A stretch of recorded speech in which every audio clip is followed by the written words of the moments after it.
a Soviet spy mission, or something else. Whatever this was not supposed to be in that area.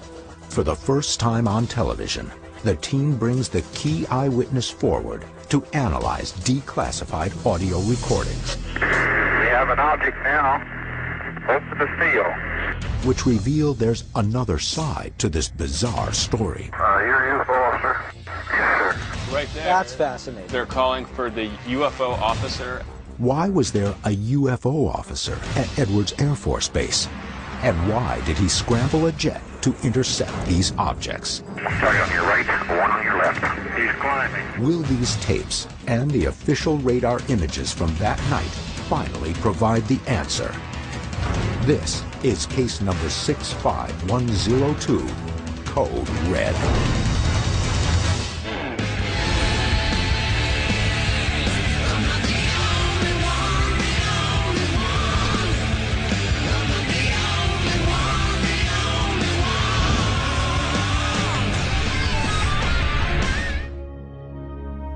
It's 1965, Edwards Air Force Base, located just 100 miles northeast of Los Angeles, California. This is the center of the U.S. military's top-secret flight test programs. But on this day, Edwards' highly restricted airspace is penetrated by objects of unknown origin. Objects that continue to hover just outside the base for 6 hours. Most UFO sightings are solitary encounters, but this is not a normal sighting.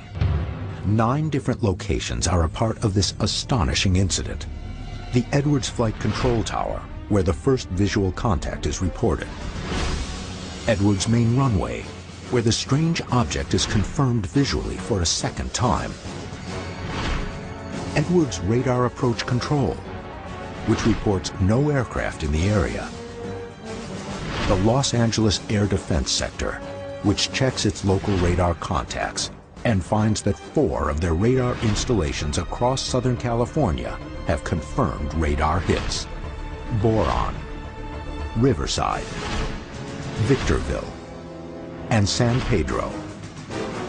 And finally, an F-106A Delta Dart, which is scrambled in an attempt to engage the objects. Something is happening in Southern California involving 5 military installations, and the entire event was captured on tape. We supposedly are having quite an invasion over here. This was an incredible night. In October 1965, the night the UFOs invaded our airspace. And we're hearing this firsthand with the guy who was actually in the tower that night narrating it. This is unbelievable evidence. The incident is first reported by an air traffic controller in the Edwards Flight Control Tower, Technical Sergeant Chuck Sorrells. I saw a real bright object, large, out to the east of the field, and it sat there for a long period of time. In a rare television appearance, former Sergeant Chuck Sorrells, the Edwards Air Force Base Tower controller from that night, has come forward to discuss the event and, for the first time ever, analyze the actual audio recordings from October 7th, 1965. I can make out red and white, flashing light. Sorrells is responsible for all of the air traffic in and around Edwards from within the control tower. He has 12 years of experience in directing all types of military aircraft, and he is aware of most, if not all, of the different models at Edwards Air Force Base. But he is about to witness something that he has never seen before, and he can't explain. It's happened about 1:30 in the morning. First I saw a real bright object. I got a couple other people down to base operations, the weatherman, 2 or 3 other people there on the base that would be on duty that night to come out and take a look at it. And yeah, they were seeing the same thing I was seeing. We have an object now over the field. He is right over the field, right over Edwards, moving southward. I can make out red and white flashing light. And the captain at Step 1 has confirmed this. It was too low to be a star or anything like that. It was less than 5,000 feet. And this went on for quite some time. According to him, the object is light green with a pulsating red light at its base, and the object is both large and bright.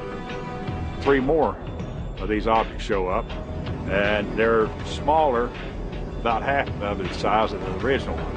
And they stayed together. They were like in a formation, or at least close together, like in a V. They went down pretty much to the south of the base. At some point there's 3 more appeared. These 3 are like independent flyers. They fly north, south, east, west, and all that. This goes on from like 1:30 or so when I spotted the first one, someone up to daylight and started getting light.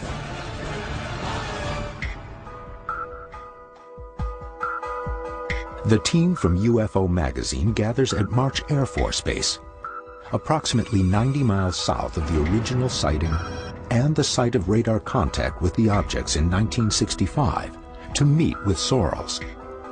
The full audio recordings of the entire 6-hour 1965 event have been made available and are presented here for the first time. Pat, Chuck, Bill Scott, Ted Ackworth, and I are going over to review the audio cassettes of the transmissions that night, and then afterwards, you and Chuck and Jeff are going to go over the radar and the maps. Excellent. So let's go. Sounds good to me. Let's get to it. Edwards Air Force Base, 1965. A number of objects are sighted coming near the base. The entire event is recorded in tower conversations from Chuck Sorrells. These transmissions were formerly classified and thought lost. Now they may be able to piece together one of the most incredible cases of a UFO encounter ever recorded. The team is joined by former U.S. Air Force flight test engineer Bill Scott to help analyze the now declassified audio recordings. These are the actual transmissions, the communications between the defense sector going on that night while the UFOs were in the air over Edwards. This is an incredible audio. That's correct. And these were recorded from the Los Angeles Air Defense Sector. The team cues up the transmissions, taking them back to October 7th, 1965. Look to the north of us, there's one coming pretty fast. And he's coming from north to south. North to south at this time from Edwards? Right, he's blinking red. I have another red light and green light combination in sight, moving very rapidly over the field at this time. I'm going to check with my RAPCON to see if they have any movement in that area. Sorrells, in the tower, calls RAPCON, the radar approach control, to check if they see anything. Say, have you all had any reports of unknown flying objects over there? We supposedly are having quite an invasion over here. At this point, RAPCON has no aircraft in their area, but reports of these mysterious objects continue to come into the tower at Edwards. Would you do us a favor? We're looking for about 7 UFOs. We're not positive. This is coming from Edwards and George. How far in here? About 7 of them. They're red, white, and green flashing lights. They have been sighted visually. We wonder if you're making them. We're trying to get a cross-section here. The objects are confirmed by 5 independent military radar installations, but identifying these objects won't be so easy. I watched it look at through the glasses, and at first appearance it looked just like a star. Yeah. And then it started, it was white and green. It's flashing white and green, similar to what aircraft anti-collision lights would do. But at this point, you believe these are not aircraft collision lights? Oh, I know they're not. Planes have anti-collision lights on the wingtips, top and bottom of the fuselage, and vertical tail fin. From the cockpit view, they are green on the right and red on the left. The colors let other pilots know if the aircraft is approaching them or going away. I know it wasn't an aircraft. I know it wasn't a helicopter. I know it wasn't a balloon. I know it wasn't a star. I know it wasn't any test aircraft that I knew of at the time. And we had plenty of test aircraft at Edwards. While it is possible that the lights seen that night could have been top-secret tests of new craft, Sorrells discounts that theory. They would have had to have notified me if they were going to fly anything in my control zone so that I could keep other aircraft away from it, if for no other reason, just for safety reasons. So even if this was a mysterious test, Chuck would have had to have known. Sorrells mentioned several secret programs at Edwards during this period. If it was at Edwards, it was most likely secret. We tested all the new aircraft that come through Edwards for testing. The SR-71, the Blackbird, was in testing at that time. The B-70 was there at that time. Even if it was a highly classified aircraft, they definitely wouldn't have done it in that area without notifying the controllers on duty. It's not that they would tell the tower nothing. They would just tell the tower there was something going on. There's no way they would operate in that zone without Chuck knowing about it. The tower at Edwards and multiple other military radar sites confirm several objects are invading the airspace over Edwards Air Force Base. He's climbing. Much higher, rising rapidly. It looks like it's right above. Right. So many unidentified contacts at the height of the Cold War, when a Soviet missile attack was a very real fear. The decision to launch intercept aircraft would surely come soon. But on the tape, the authority to launch an investigatory flight seemed to be in the hands of an officer with a most unusual title. All of the bases had a UFO officer. You're a UFO officer? Yes, sir. Use caution. The team is reconstructing the incident above Edwards Air Force Base that occurred on October 7th, 1965. Starting at 1:30 a.m., an object with strange pulsating lights is hovering near the base's rocket test site. And 6 smaller objects have joined it. 3 moving in formation to the south, and another 3 moving about the base freely. 5 Southern California military radar stations capture the event. I'm getting some reports for Edwards Tower, Victorville Tower, and several radar sites about the UFOs. The team not only has the key eyewitness to the event, the base's senior air traffic controller, Chuck Sorrells, but now, for the first time on television, the previously classified complete audio tapes from that night's radio and telephone communications. I have another red light and green light combination in sight, moving very rapidly. On that evening, after making repeated visual contact for over an hour, Sorrells gets on the phone to LADS, the Los Angeles Air Defense Sector. He discovers that they are now also in radar contact with the objects. ASO Labs here. Say, have you all had any reports of unknown flying objects over there? The people at LADS got involved. They were in charge of the air defense of the area. They was getting radar paints on it, and I had a visual on it. George Tower had a visual on it. There were several people on the ground on the Edwards that had visuals on it. Through the period of talking back and forth with LADS, we decided to scramble an aircraft. At 2 a.m., Edwards alert pilot Captain Darrell Clark is notified of the incursion.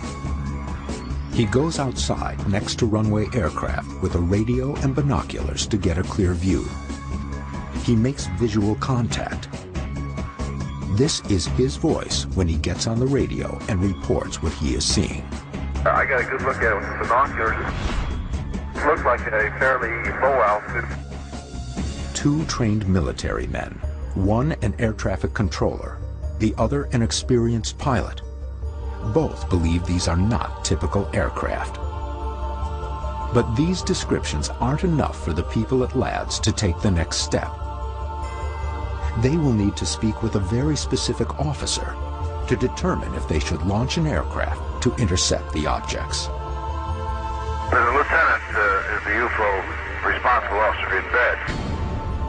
Do you want us to shake this lieutenant out of the pad and see if he wants to request going up and looking? So right there, That's fascinating. they're calling for the UFO officer at the base. The lieutenant is the UFO responsible officer did best. I believe back in those days that every base had a designated UFO officer. According to the Air Force, quote, investigators from the Foreign Technology Division may have been called unofficially UFO officer. But this is not a term that was ever used by the USAF to denote an official position. In my 9 years in the Air Force, I never heard of a UFO officer. Are they looking for extraterrestrial flying saucers, Right, or just a flying any saucer officer. or any object that was unable to be identified? I mean, there's a difference there. I don't know that they were looking for any particular shape or size or anything like that. It was just anything that was out of the ordinary that would be called an unidentified flying object. At the onset of World War I, the U.S. Army formed a foreign data section to study the aviation capabilities and progress of the powers in Europe. By World War II, the division became the Technical Data Laboratory, based at Wright-Patterson Field. The group assessed captured enemy equipment and aircraft. After the war, the division merged into a Scientific and Technical Intelligence Group, T2 Intelligence, with a primary goal to, quote, ensure the prevention of strategic, tactical, or technological surprise from any source. As the Cold War escalated, their primary focus was Russia. However, in 1947, this division studied the emerging UFO phenomena under Project Sign, and in 1952, this division created Project Blue Book for the continued study of UFOs. In 1961, the division was officially changed to the Foreign Technology Division. FTD personnel are not assigned to every base, only those which fall under their purview, according to the Air Force. Quote, it would not be unusual for FTD personnel to be at Edwards, given that Edwards functions as the test base for USAF aircraft and other aircraft, including foreign aircraft. This officer would be consulted whenever something unidentified was sighted, whether this was a suspected Soviet craft or any other object that was not immediately recognized by Edwards personnel. Objects that can't be identified, you don't know what they are, have penetrated airspace over Edwards Air Force Base and have gotten close to the runways. Why haven't we dispatched planes? This doesn't happen very often. They were having to sort of explore it on the fly here as to what the regulations are, who had the authority to do what. So this is an unusual event. I would imagine back then it was just a fly by the seat of your pants type thing. I had no particular policy to go by or anything to tell me what to do. You had to make a decision and act on it. What these objects might be is still open for discussion. But with no protocol in place and the objects seeming to pose no immediate threat, it's determined that no further action can take place until the UFO officer contacts the tower. They are scrambling their UFO officer out of the pad and see if he wants to request base ops going up and looking. In the radio transmissions and in the phone conversations, we suddenly find out, wait a minute, Edwards had a UFO officer? What did the UFO officer do? Was he looking for flying saucers? Well, even if he was not looking for flying saucers, but only in charge of whatever unknown objects were up there, still, this is breaking news, that despite all the denials of the Air Force, and I mean year after year they would deny that UFOs are real, they have a UFO officer. At 3 a.m., over 90 minutes after the initial sighting, the UFO officer contacts the tower and attempts to determine the origin of these objects with the Los Angeles Air Defense Sector. LADS has confirmed radar sightings from 5 different points around Edwards. You want to get any balloons out of Edwards? Any balloons? Yeah. Not that I know of. Edwards don't have a Raven sign unit. So I doubt if they lynched anything, they wouldn't have no reason to. There wouldn't have any reason to send balloons. Not the weather section anyway. Out of Edwards, huh? No. I see. That was the director down at Los Angeles Sector talking to the weatherman on Edwards and asking had they launched a balloon. And he said, no, we don't have a Ravensson site, which is a weather site that sends up balloons and does that kind of thing. We had no reason to do it. Edwards don't have a Ravensson unit. They have no reason to launch any weather balloons. So he plainly says on the tape, they did not launch a balloon. Okay. However, in the written report of this thing, it plainly states that balloon was launched from there that night. In reality, it didn't happen, but it's in the classified written report. The official United States Air Force report clearly dismisses the multiple accounts as sightings of a weather balloon. If these objects were in fact weather balloons, why the next decision? To scramble a fighter jet. And what did that jet see? There was approximately 5 to 7 objects. They are quickly moving. They would be stationary for some time, then quickly move straight up. On October 7th, 1965, multiple eyewitnesses report several objects above Edwards Air Force Base. A formerly classified document from the United States Air Force clearly states that this object was a weather balloon, although according to the tower audio, Edwards was not capable of launching such a craft. Did you launch any balloons out of Edwards? Any balloons? Yeah. None that I know of. Edwards don't have a Ravensson unit, so I doubt if they launched anything. They wouldn't have no reason to. But the UFO officer who has recently contacted the tower is looking for a more rational explanation and continues to pursue the weather balloon theory. It's very hard for a balloon to go from north to south at a low altitude when I report the wind is out of the west at 2 knots. If the wind is out of the west and one of them was going north to south and then turned west, it'd be very difficult for a balloon to turn into the wind. So what we're saying here is they don't have the flight characteristics of a balloon. There's a report that no balloons were launched that night, and yet in the classified report, there's a report of a balloon that's being launched. In fact, according to the report, the objects are described as weather balloons 3 times, despite all the evidence to the contrary. And these kinds of weather balloons that they were looking for, are they typically lit? No. Do they have marking lights? No. The only other explanation offered by the UFO officer is that this object could have been a man-made aircraft, contradicting what is reported by Sorrells and the alert pilot on the runway, Darrell Clark.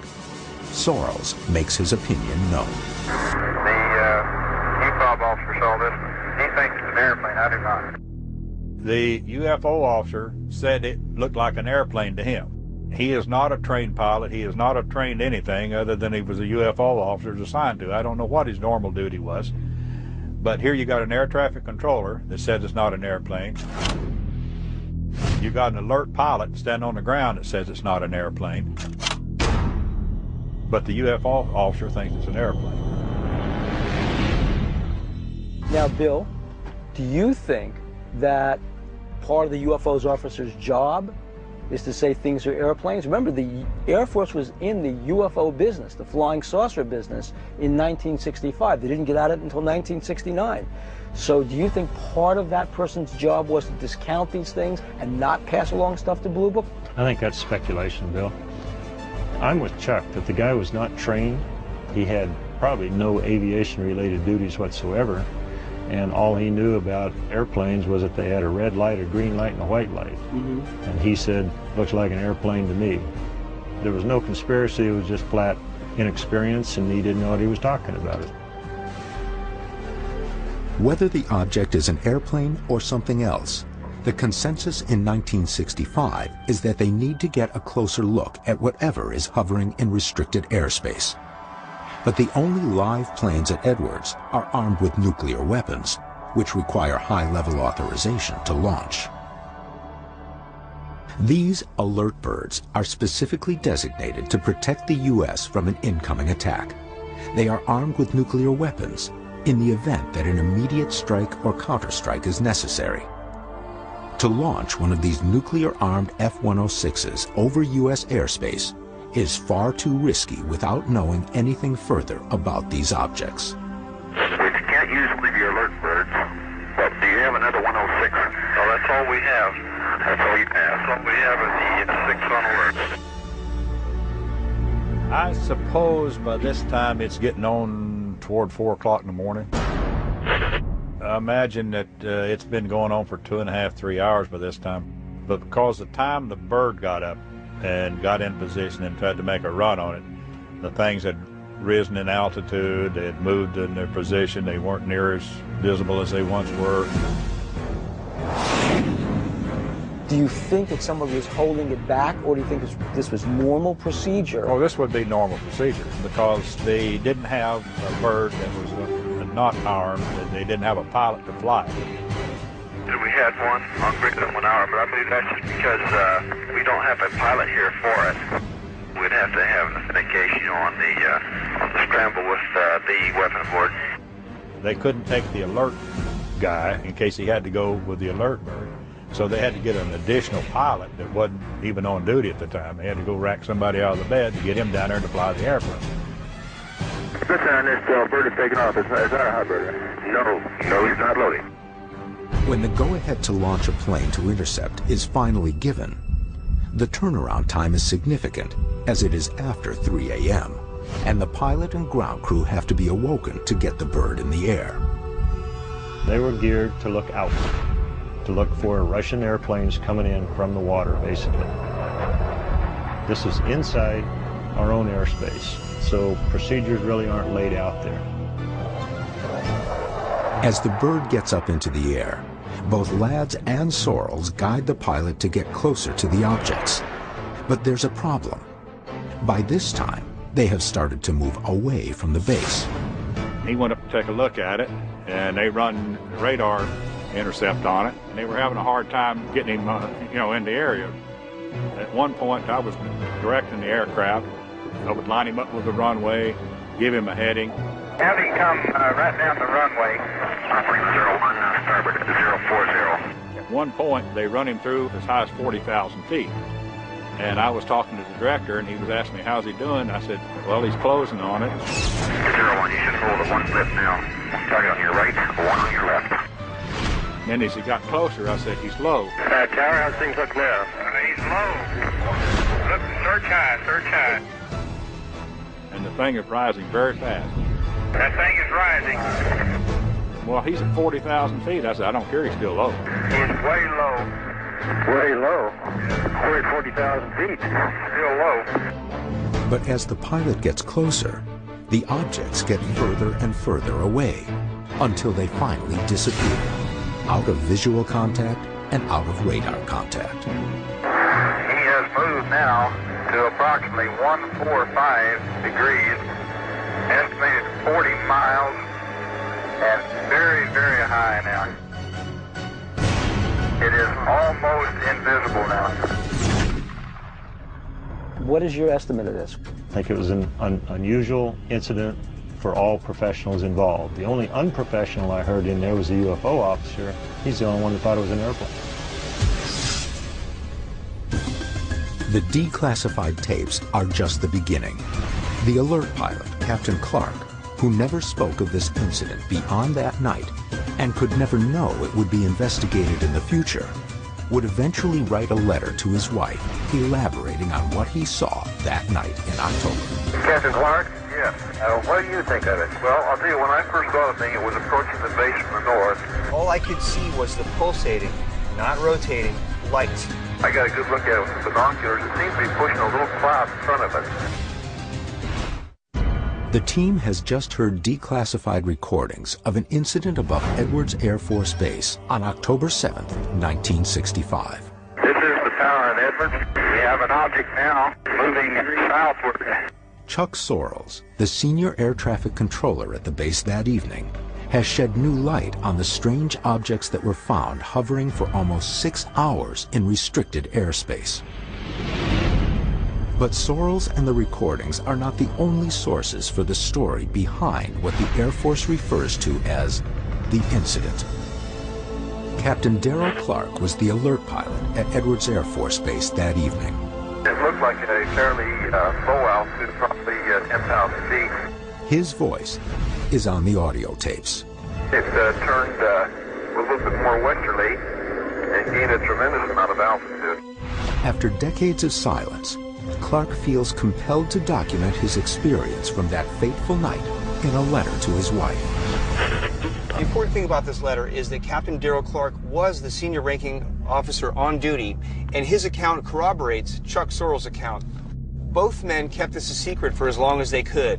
Obviously, this incident had played on his mind for decades before he decided to share the secret with someone. This letter was given to the UFO hunters by Sam Sherman, the architect of the reconstructed audio transmissions from Edwards that night. Sherman obtained it directly from Clark's son. I was on alert at Edwards Air Force Base in California and was the senior ranking officer on duty. At about 0200 hours, I got a call from the senior controller. He said they had reports of UFOs and had had some radar contacts. Hello, this is Captain Clark, Alpha Lima. Okay, Captain Clark, Lieutenant Reed. We have some confirmed reports of some unidentified flying objects in your area. Okay. As I scanned the sky, I observed a pulsating light to the northwest of my position, moving south at about 1,000 feet above the ground and around 300 knots. The UFO never leveled off. It continued to climb. It appeared to move right out into space until it finally passed out of view. Darrell A. Clark. The incident was also whispered about the following day amongst those on the base who hadn't witnessed the event. Test pilot George Merritt was stationed at Edwards at the time and remembers the energy surrounding this story. My name is George Merritt. I was a graduate of the Air Force Test Pilot School at Edwards Air Force Base. Well, when I came into work the next morning, there was a buzz going on about these strange lights that had been seen south of the base late in the evening and into the early morning. And so everybody is talking just like the TV program from the night before. What was it? What do you think it was? And Merritt confirms why it took the Air Force so long to scramble a bird to take a closer look.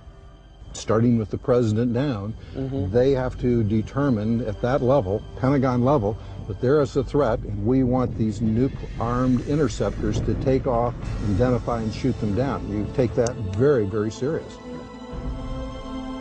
These lights are presenting no hazard to Edwards Air Force Base. There's nobody dropping bombs, nobody firing missiles, shooting guns, no parachutes coming out, nothing that is a threat to Edwards, nor is there at this time to the air defense of the United States. The report goes to someone called a base UFO officer, correct? This Captain John Balint. Captain John Balint. Who was part of the Foreign Technology Division out of Wright-Patterson. And foreign technology, that means that there's classified secret things going on at Edwards that he needs to review and report to his higher headquarters. He is the one that wrote the official Air Force report, signed it, and it went up through the chain of command. So that is the official report of this. That was not written by an Edwards person. This official Air Force report was the same report that dismissed one of the objects as a weather balloon. Could this, in fact, be classified technology that Balint was not allowed to reveal or didn't know about? During his initial reconstruction of the audio tapes, Sam Sherman contacted Balint to discuss the incident, but Balint refused comment and was not interested in participating in Sherman's investigation. My take on it was that a year and a half earlier, when I was a student in the test pilot school, President Johnson announced that the YF-12 Blackbird was at Edwards. I saw one of them taxi in. First time I'd ever seen the Blackbird, knew nothing about Groom Lake, nothing about Area 51, and here the most magnificent fighter aircraft I had ever seen comes taxiing in, and I'm a fighter pilot. You'd think I'd know about it, but I didn't know about it. So what did that plane have to do with the UFO incident? Well, so my first feeling is if there's some kind of lights out there, and it is in fact some kind of a vehicle, it's probably a classified program.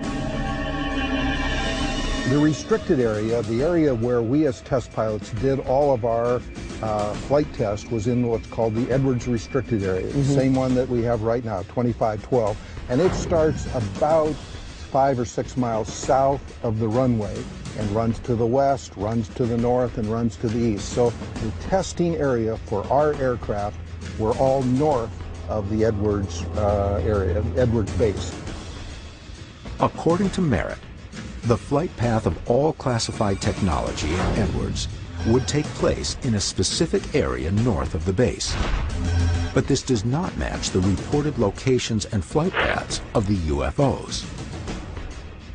The official report from the Air Force said that these were unidentified lights that were seen at Edwards. Okay, so that's where it stood, even though Captain Valent said that these were planes. Well, they're just unidentified. That's about all you can say. But he still believes that there is more to this case. I'm personally very happy that they've reopened the case of the unidentified flying object that went past Edwards. It's been something I've wondered about for 40 years myself. Are these UFOs that are repeatedly entering restricted military airspace? And what did Chuck Sorrells, Darrell Clark, and the lab's radar stations actually make contact with on October 7th, 1965? We're looking for about 7 UFOs. The team examines the final piece of the Edwards puzzle, the radar readings from the Los Angeles Air Defense Sector. It looks like multiple targets there. With eyewitnesses, declassified recordings, and handwritten, never-before-seen testimony, the team has uncovered a mountain of evidence regarding the night of October 7th, 1965, at Edwards Air Force Base. I'm getting some reports for Edwards Tower, Victorville Tower, and several radar sites about UFOs. Their final step is to authenticate the official radar images from the San Pedro radar station that evening. Images that the official report later discount as anomalous weather propagation. This phenomenon is caused by a temperature inversion. The Earth's atmosphere usually cools as elevation rises, but an inversion can sometimes occur, where the temperature either does not cool, or in some extreme cases, gets warmer with height. When this occurs, this warmer layer acts like a lid, which can lead to haze or pollution being trapped beneath this layer, resulting in false radar hits. Edwards is observing them from the ground. 2 towers observing them, and we're carrying height and radar, and we have a track on them. Radar analyst John Kirk is assisting the team in authenticating the radar and discussing theories on what else these objects might have been. I'm about to meet a radar systems engineer, John Kirk, who has radar experience from the military and has worked with radar for over 50 years. My name is John Kirk. I'm a radar systems engineer. These are the actual